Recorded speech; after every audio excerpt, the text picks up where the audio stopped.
Teacher जो YouTube से शुरू हुआ और उसके आइडिया को भारत के हर स्टूडेंट ने अपनाया। तो मैं बात कर रहा हूँ फिजिक्स वाला यानी कि अलख पांडे सर की। अब ये लेके आ गए अपना आईपीओ। तो क्या इनके आईपीओ में इन्वेस्ट करना एक फ़ायदे का सौदा होगा या हमारे लिए इमोशनल अत्याचार होगा? तो आज मैं इसी पे कुछ आपको फैक्ट्स बताऊंगा कि हमें क्या इनकी कंपनी में देखना चाहिए। वीडियो को शुरू करने से पहले मैं चाहूँगा कि मेरे चैनल को आप लाइक कर दें, सब्सक्राइब कर दें, ताकि इस टाइप का कंटेंट आपको आगे भी मिलते रहे। 2016 के एक टीचर ने यूट्यूब में पढ़ाना चालू करा ताकि एजुकेशनल सबके लिए अफोर्डेबल हो, और ये करते हुए उनने यूट्यूब में पढ़ाना चालू करा और ये स्टूडेंटों तक रीच में आ गए। अब 9 साल बाद ये एक बड़ी कंपनी बन चुकी है जो अपना ऑनलाइन, ऑफलाइन एंड ऐप के जरिए सबको पढ़ाती है। तो अब इन्होंने अपना आईपीओ लॉन्च कर दिया है। तो ये आईपीओ की हम लोग कुछ डिटेल जानते हैं कि क्या ये आईपीओ हमारे लिए फ़ायदे का सौदा होगा या घाटे का। तो अब हम थोड़ा इनका आईपीओ का भी सिलेबस पढ़ लेते हैं। तो इशू साइज जो इनने दिया है वो 3480 करोड़ का दिया है। प्राइस ब्रांड जो है वो 103 से लेकर 109 पर शेयर के हिसाब से। वैल्यूएशन अराउंड इनकी 15,000 करोड़ की है। कैटेगरी इनकी जो है रिटेल इन्वेस्टर के लिए इन्हें ओपन रखी हुई है। कंपनी का टारगेट है एक्सपेंशन, और रेवेन्यू का बड़ा हिस्सा जो आता है उनका हाइब्रिड कोचिंग से आता है। लेकिन आईपीओ के साथ एक सबसे बड़ा मार्क ये है कि क्या ये कंपनी प्रॉफिट में है या लॉस में है। तो उसके लिए देखो भाई, एजुकेशनल सेक्टर का सिचुएशन मिक्स्ड है।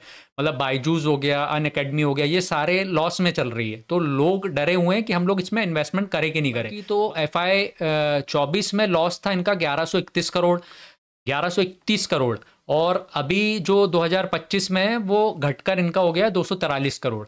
तो मतलब कंपनी की प्रॉफिटेबिलिटी की तरफ मूव कर रही है। कंपनी लॉस में है मगर अभी प्रॉफिटेबल की तरफ मूव कर रही है।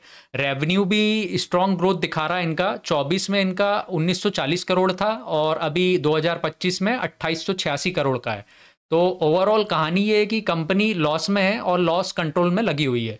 तो ग्रोथ सॉलिड है। अब इनका हम लोग थोड़ा एनालिसिस ये करेंगे कि क्या हमें इसमें प्रॉफिटेबल होगा इन्वेस्टमेंट या नहीं होगा।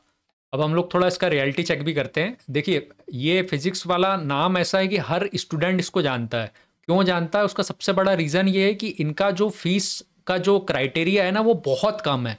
मतलब हर स्टूडेंट के लिए अफोर्डेबल है। और इनके कॉम्पिटिटर के हिसाब से आप देखोगे तो कंपटीशन के मामले में भी इन लोग का जो फीस क्राइटेरिया आता है तो बहुत कम आता है।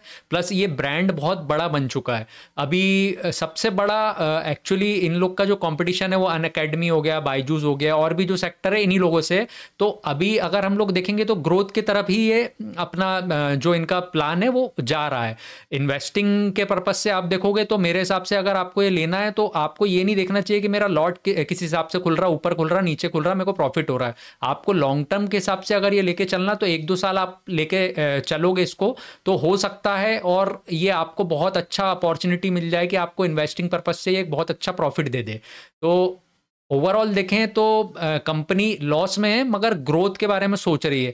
अभी सबसे बड़ी बात यह है कि इन लोगों ने आगे के बारे में क्या सोचा, तो इन लोगों ने अपना AI टूल भी इसमें डाल दिया है, जो AI जनरेटेड टूल है। तो उसके बेसिस में भी स्टूडेंटों को फ़ायदा होगा, बहुत सारी चीज़ें इनकी हो जाएगी। एक्सपेंशन के तरफ है कंपनी, तो आप इसमें इन्वेस्टिंग कर सकते हो, मेरा ये ओवरऑल मानना है। तो मेरा फाइनल वर्डिक यही रहेगा कि फिजिक्स वाला एक स्ट्रॉन्ग ब्रांड है। फ्यूचर्स के बारे में ये सोचती है, ग्रोथ के बारे में ये सोच रही है। तो अगर आप लॉन्ग टर्म इसका लेके बैठोगे तो आपको ये हो सकता है बहुत अच्छा प्रॉफिट दे दे। तो हम इसमें प्रॉफिटेबल होने के लिए अभी शॉर्ट टर्म के हिसाब से इन्वेस्टमेंट ना करें। अगर किसी को इन्वेस्टमेंट करना है तो लॉन्ग टर्म के इन्वेस्टमेंट के हिसाब से ये फिजिक्स वाले में अपना इन्वेस्टमेंट कर सकता है। तो ओवरऑल मेरा आज के लिए यही एनालिसिस था। मेरे चैनल को आप सब्सक्राइब करें, लाइक करें, ताकि इस टाइप की आपको और भी वीडियो मिलते रहे। तो आगे भी हम लोग मिलते रहेंगे। बाय।